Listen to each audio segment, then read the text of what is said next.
আমরা আজকে শিখবো ট্রাপিজিয়ামের ক্ষেত্রফল কিভাবে নির্ণয় করা যায়। আমরা এর আগে ত্রিভুজের ক্ষেত্রফল জানি, চতুর্ভুজের ক্ষেত্র মানে আয়তের ক্ষেত্রফল জানি, সামঞ্জস্যের ক্ষেত্রফল জানি, কিভাবে ট্রাপিজিয়ামের ক্ষেত্রফল নির্ণয় করা যায়।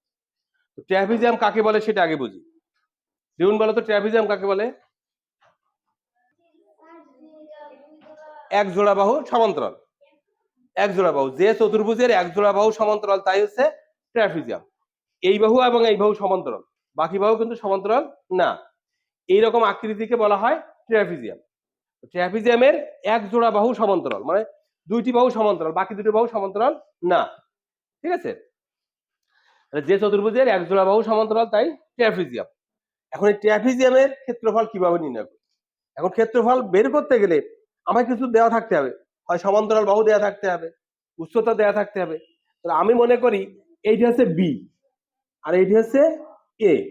মনে কর সমান্তরাল বাহু দুটো আছে, তার একটা বি একটা এ। আচ্ছা, আর একটা জিনিস লাগবে, সেটা হচ্ছে এর উচ্চতা লাগবে। অর্থাৎ এখান দিয়ে এর উপর লম্ব, যে কোনো বিন্দু থেকে এই বাহুর উপর লম্ব আঁকলে যেটা হবে এটা হচ্ছে উচ্চতা। তো মনে করি এই উচ্চতা হচ্ছে এইচ, এই উচ্চতা এইচ। এখন এইগুলো ব্যবহার করে কিভাবে আমি ক্ষেত্রফলটা নির্ণয় করতে পারি দেখো। হ্যাঁ না আসি দেখো, তো এইগুলো ব্যবহার করে কিভাবে আমি ক্ষেত্রফল নির্ণয় করতে পারি। আমরা যখন কোনো আকৃতির ক্ষেত্রফল নির্ণয় করতে চাই, যেটা কিনা মানে আয়ত বর্গ এই ধরনের না, তখন আমরা মেইনলি যে কাজটা করি ওটাকে কয়েকটা ত্রিভুজে কনভার্ট করে ফেলি, ত্রিভুজে বিভক্ত করে ফেলি, তারপরে ক্ষেত্রফল দুটো বের করে যোগ করি। একই কাজ যদি এখানেও করি, আমি জাস্ট এখানে যোগ করলাম, এখানে একটা কর্ণ আমি যোগ করলাম, দেখো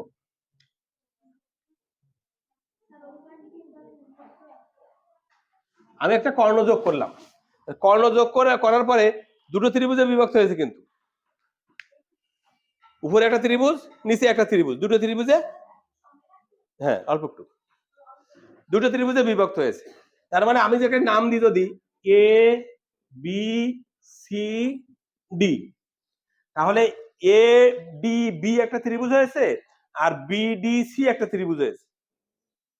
এই ট্রাপিজিয়ামের ক্ষেত্রফল কি ওই দুটো ত্রিভুজের ক্ষেত্রফলের যোগফলের সমান, ঠিক কিনা? এই ত্রিভুজের ক্ষেত্রফল এবং এই ত্রিভুজের ক্ষেত্রফলের যোগফলের সমান হবে ওই ট্রাপিজিয়ামের ক্ষেত্রফল। এখন ত্রিভুজের ক্ষেত্রফল কিভাবে বের করি আমরা? দুই, ভূমি গুণ উচ্চতা ভাগ দুই। আচ্ছা, এখানে দুটো ত্রিভুজ, দুটো ত্রিভুজের আমাকে ভূমি বের করতে হবে, উচ্চতা বের করতে হবে। সাপোজ উচ্চতা কাকে বলে, এটার জন্য কি করবা, ওইখানে ত্রিভুজ, যে কোনো শীর্ষবিন্দু থেকে বিপরীত বাহুর উপর অঙ্কিত লম্বের দৈর্ঘ্যকে বলা হয় উচ্চতা। এখন মনে করো এইরকম একটা ত্রিভুজ আছে, এর উচ্চতা কই? এই বিন্দু থেকে এর উপর লম্ব আঁকলে উচ্চতা হবে, এইটা ভূমি হবে, এর উচ্চতা হবে। যার উপর লম্ব আঁকবো সেটা ভূমি, আর যেটা লম্ব হবে সেটা হচ্ছে উচ্চতা। তাহলে বলো তো এ ডি বি ত্রিভুজের উচ্চতা কোনটা? এইচ।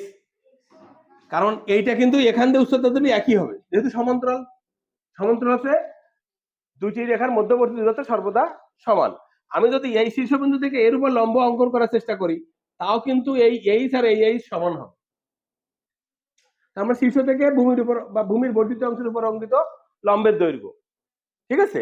তাহলে আমি এ ডি বি ত্রিভুজ এ ডি বি এর ক্ষেত্রফল সমান হাফ ইন্টু ভূমি কত এ, উচ্চতা এইচ, বুঝছি কিনা? হ্যাঁ, আর ত্রিভুজ ডিসিবি, ডিসিবি এর ক্ষেত্রফল সমান হাফ ইন্টু এখানে ভূমি কত বি আর উচ্চতা কত এইচ, গুণ দিতে পারে এরকম, ঠিক আছে? এখন এই ট্রাপিজিয়ামের ক্ষেত্রফল এই দুটো ত্রিভুজের ক্ষেত্রফলের যোগফলের সমান।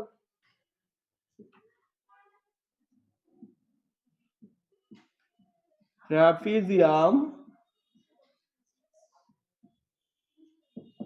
ট্রাপিজিয়ামের ক্ষেত্রফল সমান ত্রিভুজ এ ডি বি যোগ ত্রিভুজ ডিবি ডিসিবি, ডিসিবি এর ক্ষেত্রফল। সংক্ষেপে লিখে দিলাম যে এই ত্রিভুজ যোগ এই ত্রিভুজ। তার মানে এখানে আমি মানগুলো বসাই দিই, half into A into H যোগ half into B into H, ঠিক কিনা? এখন দেখো তো এই দুটো যে কমন আছে, কি কমন বোঝো?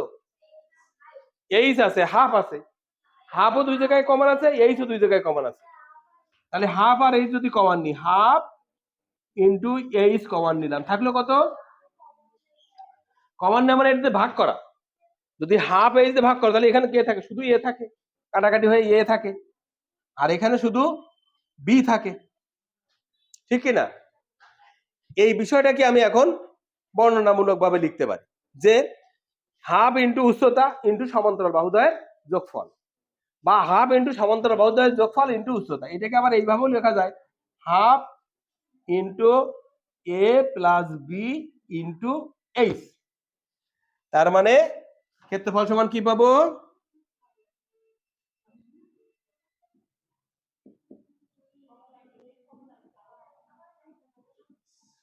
হাফ ইন্টু সমান্তরাল বাহুর যোগফল গুণ উচ্চতা বা মধ্যবর্তী দূরত্ব গুণ সমান্তরাল বাহুর বা উচ্চতা গুণ উচ্চতা। এই হাফ ইন্টু সমান্তরাল বাহুর যোগফল ইন্টু উচ্চতা। তার মানে তোমাকে এটা যদি 5 থাকে, এটা 3 থাকে, 5 আর 3 8 যোগ করবো, আর এটা যদি 4 থাকে 4 গুণ করবো, তার 2 দিয়ে ভাগ করবো। এটা যাওয়া যায়, আমি দুই ভাবে লিখতে পারি, হাফ ইন্টু উচ্চতা আগেও লিখতে পারি, পরেও লিখতে পারি, মানে এটা বিনিময় বিধি, গুণের বিনিময় বিধি অনুযায়ী লিখতে পারি, তাই না?